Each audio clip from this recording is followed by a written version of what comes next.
Hi, everyone. This is Natalie Ellis with Esteem Counseling and Consulting Services, and this is Ask the Therapist. So today's topic is about depression. I seem to get a lot of calls from people and lots of questions about depression. So I have a few questions that I will seek to answer. First, I wanted to define depression because that is a lot of where the questions lies in terms of what is depression versus sadness. So one of the things I wanted to do was kind of talk about what depression is versus sadness. Sadness is a feeling of unhappiness in response to a situation.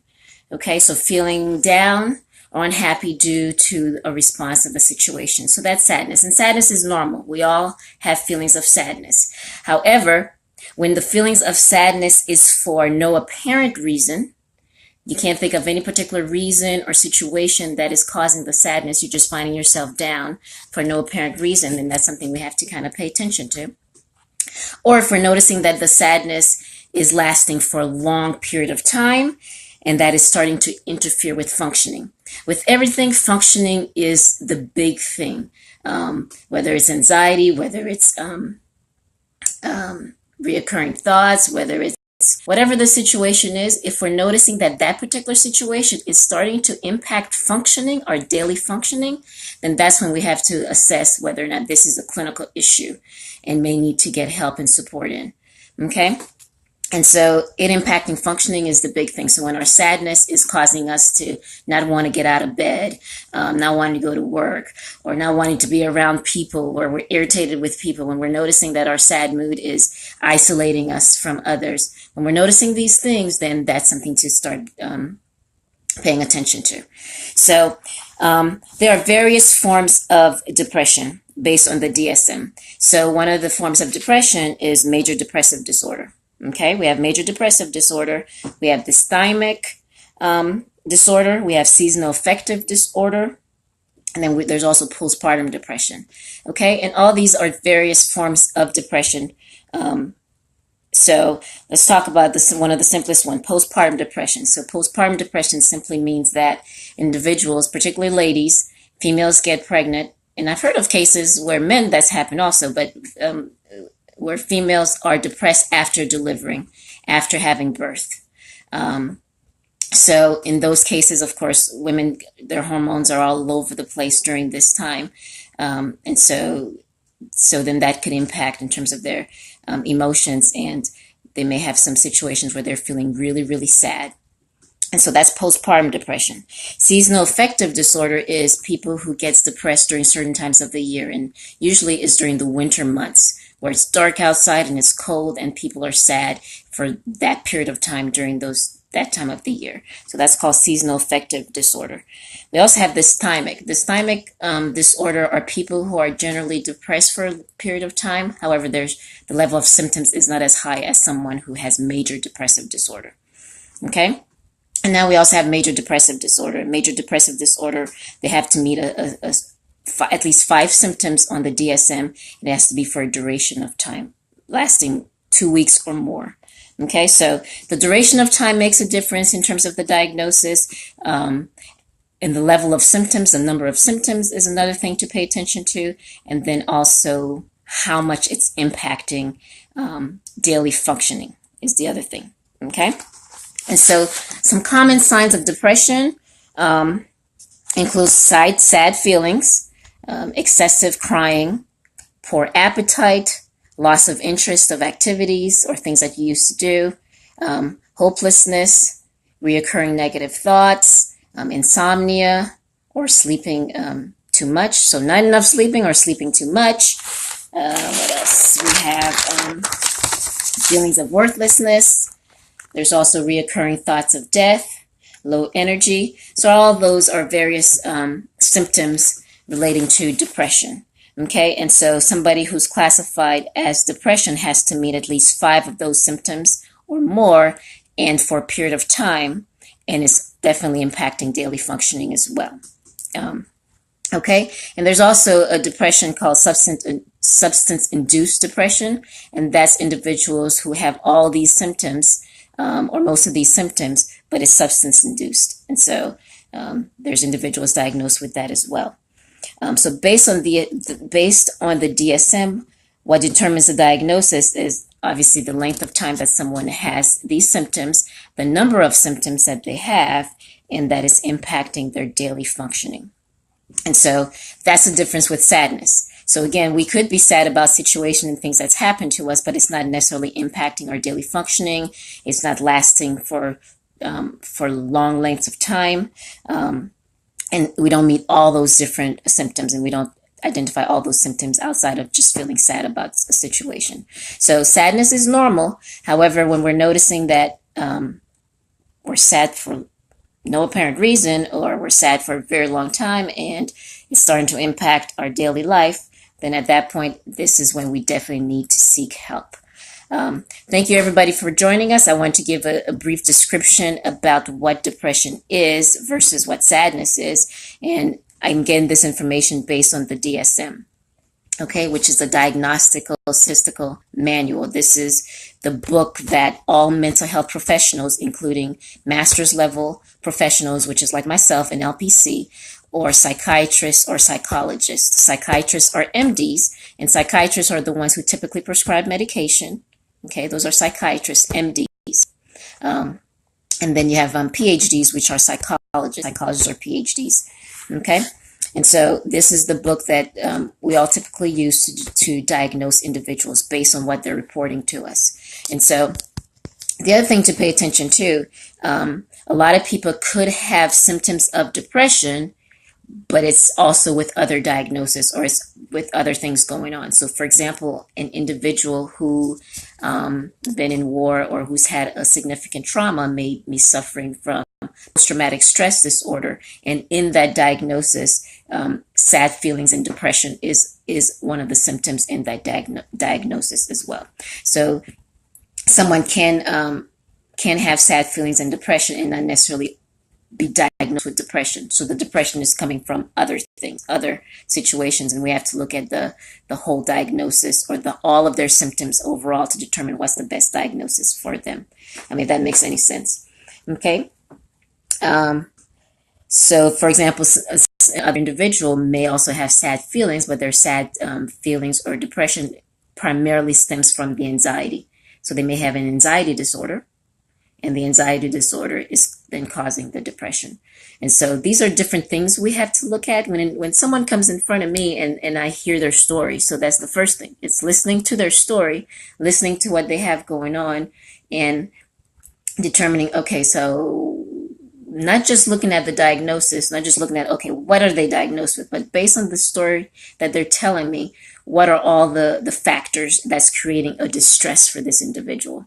And diagnosing is a language that professionals are using. So if somebody says this person has major depressive disorder, then everybody understands that because of this diagnosis, that they've been depressed for a period of time, that they've met these amount of symptoms, and that it's impacting their functioning. So this is a language that we use so we could all be in one accord. However, I tell people don't stay stuck on the diagnosis, because again, we can always have reasons for things, and we could use the diagnosis as a reason for whatever's going on. And so the diagnosis is just another level of understanding.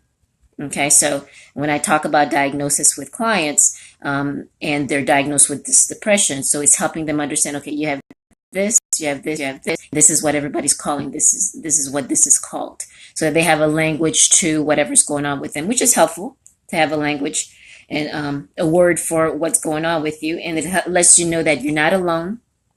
And it lets you know that there's other people who's going through the same things with you. Okay? And so that's some of the things that I wanted to make sure we talk about in regards to depression. Does anybody have any questions out there? I noticed a few people came in, so please let me know if you have any questions for whoever is on this live feed right now. So I'm happy to answer the questions for you. Okay? And so depression the statistics on depression varies. However, I've gotten statistic where in the next 5 years, that will be the number one disorder that people are having. Okay, that it surpasses even some physical health disorders. And mind you, a lot of people who suffers with physical health, diabetes, high blood pressure, chronic pain, there's also some depression there too, because I can't imagine what it would be like to have these type of physical disorders and how that's impacting those individuals emotionally as well. And so statistics is saying that depression is on the rise and continues to be on the rise. And not only with adults, but again, a lot of the kids that I'm seeing, a lot of the young people that I'm seeing, teenagers, there's depression there as well in terms of their inability to manage their emotions, and it's creating the overwhelmed feelings and sad mood, irritability, and all those things. And so being able to decipher all that when I have a client and to help them figure out the best treatment plan. And so once we identify that someone is depressed or is diagnosed with depression, then there's a lot of different things that can be done. I am not a psychiatrist, so I do not prescribe medication. And so one of the things I talk to individuals about is, well, how long have you been dealing with this problem? And is this a problem that you want to explore medication for? Or is this something you want to, based on the history, based on the things that you've experienced, you want to process some of those things? Because again, a lot of us have a lot of unresolved grief, unresolved traumas, unresolved situations that also leads to feelings of overwhelming sadness, which then could also lead to depression. And so one of the things I first talk to clients about is, okay, let's look at everything you have going on and how do we work through some of those things to see if that feeling of depression can lessen, can go away. So not only through processing past events and processing traumas or things that's happened to them. So that's one of the things that we do. The other thing that we have to do is also equip people with skills. And so I talk a lot with clients about strategies and skills to manage emotions, manage your distress, manage your sad feelings. Okay. And so cope with some of these things as well. And so not only processing past stuff, but we also have to identify skills to manage what's going on in this moment as well. Okay, so one of the things that I do in regards to that, I do a lot of deep breathing with clients.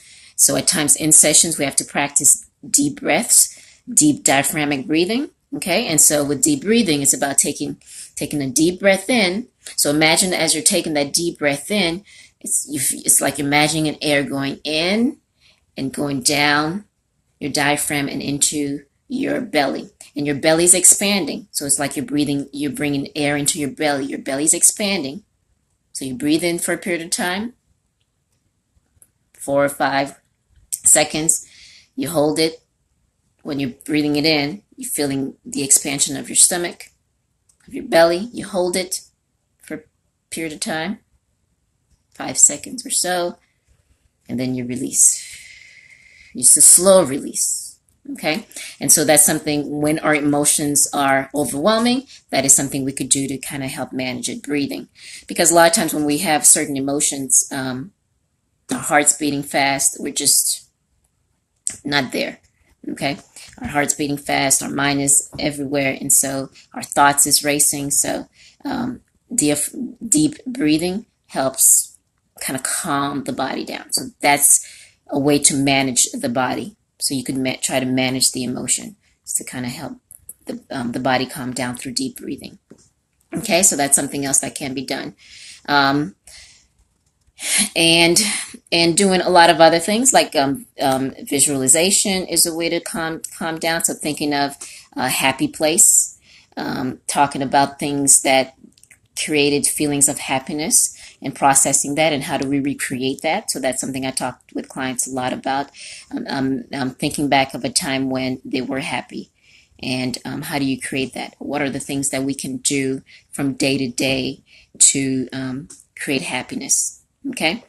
Now the other thing too with depression that a client asked me before, that I also got a question about is it environmental versus genetic or biological? Well, when you hear of, I have adult clients or teenage clients who says, well, all my life I remember being depressed, and they can't necessarily identify when the depression started or what caused the depression. They're just noticing that they've been depressed for a very long time. And oftentimes they would say, I don't really know why I'm depressed. Okay. And the thing about depression in the body, so there is such a thing as not having enough serotonin in the body. And serotonin is what creates um, happy, the happiness inside of us. And so there's some individuals that don't have enough of that in their body, in their brain. Okay. And so medication or some type of chemical helps stabilize that for those individuals who don't have enough of that and need that. And so understanding whether it's biological or environmental, and when I say environmental, it's we could identify specific events that's causing the depression that led for the depression to begin. Okay. So those are environmental stuff, and or that continues to create the depression, where things are happening and it creates a depression. So those are environmental. And with many clients, I tell them I don't really know what comes first, and so the only way that I kind of say, well, it potentially could be this or that, is based on what they're telling me, based on their story. Okay. Based on their story. And so these are different things. And so when clients are saying, well, I don't really know why I get depressed, and they've done everything that they can do in terms of trying to manage it, in terms of their eating, because our eating is important in managing our mood. Okay, making sure we're eating healthy. So that's another thing that I talk to clients about. Eating healthy as well as exercising. Being active helps with our mood, because when we're active, we bring up our serotonin. And so then that makes us feel better.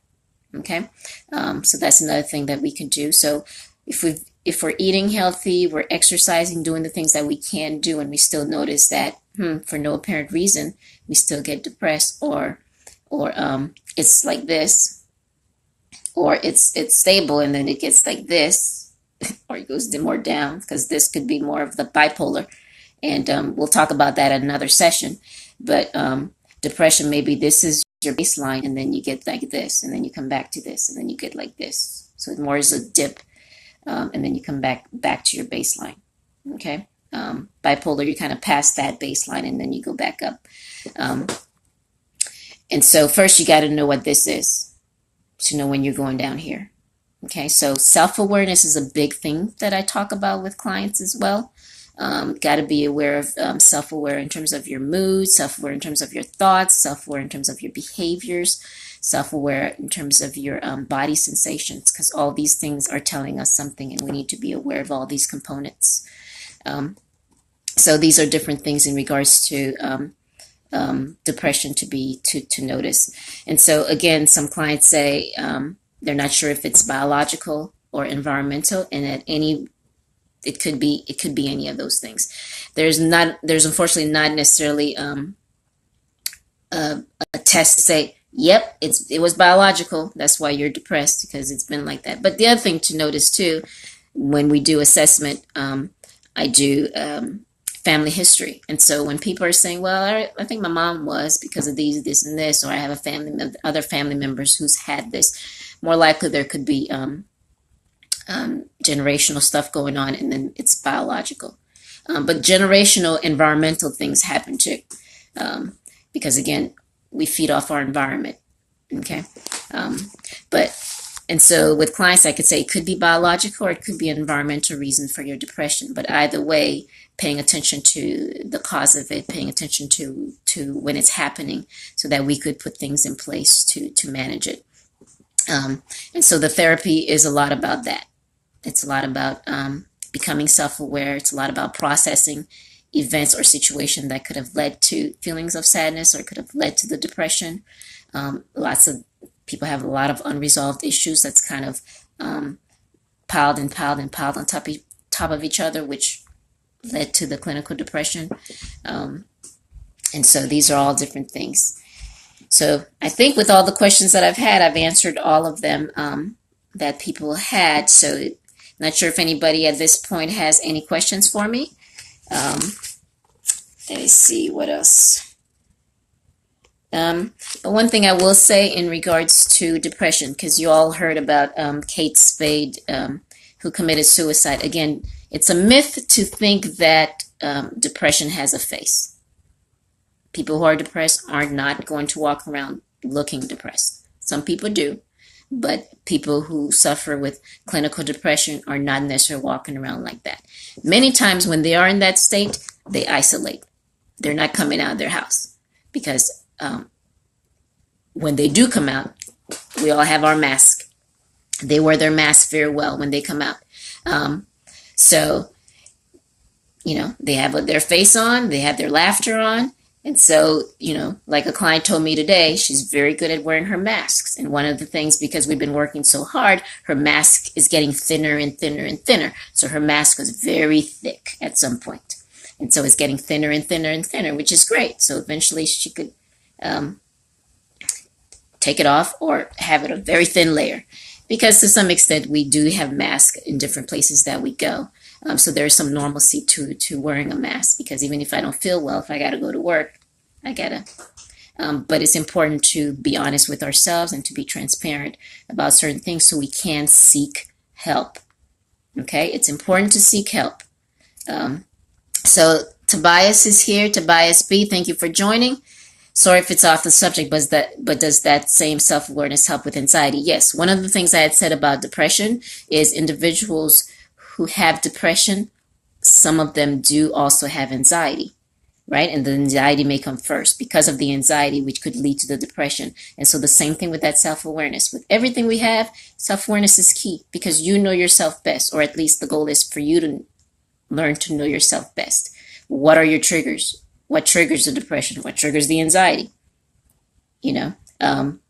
And so, yes, self-awareness in terms of what's going on in your thoughts. What thoughts do you think about that creates the anxiety? Well, what's your body telling you? Is your stomach, my stomach turns when I'm anxious. Sometimes I'm not aware of what's going on here, but I'm noticing, my stomach feels a little different. What's going on with me? So your body sensations, you got to be aware of that. Your actions, I'm pacing. Okay, what's going on? Why am I pacing? So noticing all these components, thoughts, actions, body sensations, and feelings in regards to anxiety, yes, self-awareness is key to help manage it, to cope with it, or to eliminate it altogether. And so when you kind of know these different components, then we could put interventions in place, put things in place to manage. So the biggest thing I hear with clients is, now I'm more self-aware, because this stuff doesn't change, it doesn't go away all of a sudden, okay? Who we are, many times, is we've been developing who we are for a very long time, right? And so at some point, the first step is becoming self-aware of who we are, because we're not always self-aware. We just, this is just how I am. Now we're trying to dissect how we are, okay? So once we start dissecting it, we start becoming aware of it, then the next step is, okay, what are some things we could do to change that? Because that's the other piece to that. But that's a very great question. Yes, the same thing applies. The same thing applies with everything. Self-awareness is the key. In therapy with all my clients, we start there in terms of becoming self-aware of whatever's going on with them so that we could begin to tackle whatever the situation is, including anxiety. Okay, so that's a very good question. All right.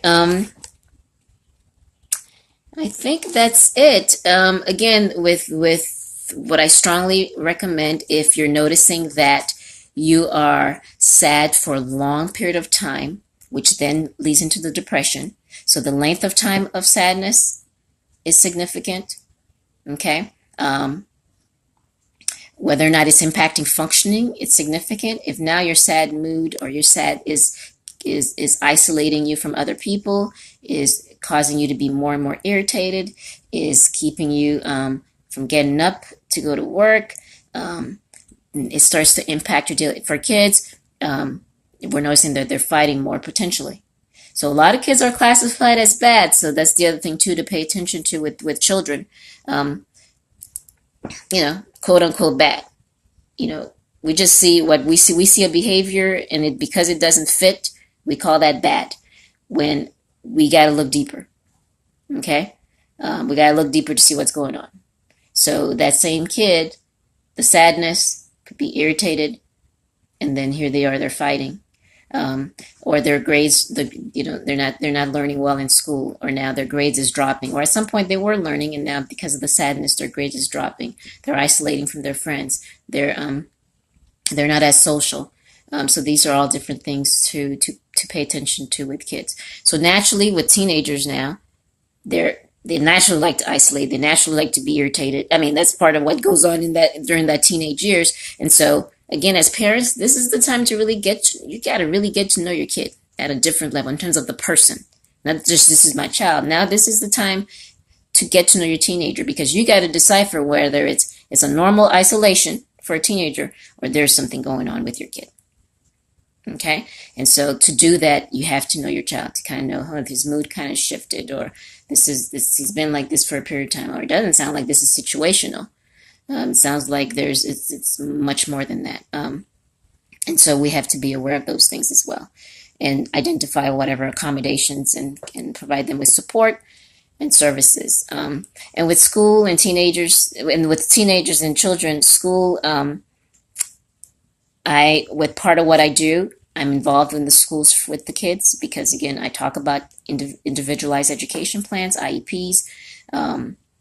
Because again, if someone is diagnosed, if a child is diagnosed with some type of mental health disorder, then there are accommodation, or learning disorder, or those type of things. There are accommodations that could be made for them in their school. And so again, we got to break the silence, break the shame, break the stigma. When talking about things, again, there's a lot of shame that's associated with special education, a lot of shame that's associated with those things, shame with depression, shame in sharing our story, thinking no one will understand, fearing of being judged. But again, the only way to seek the help is to break the silence. And while breaking the silence, we break the shame, and then we break the stigma. So that is my talk on depression. Please, I'll post this 24 hours so people could continue to see it for the next 24 hours. Please let me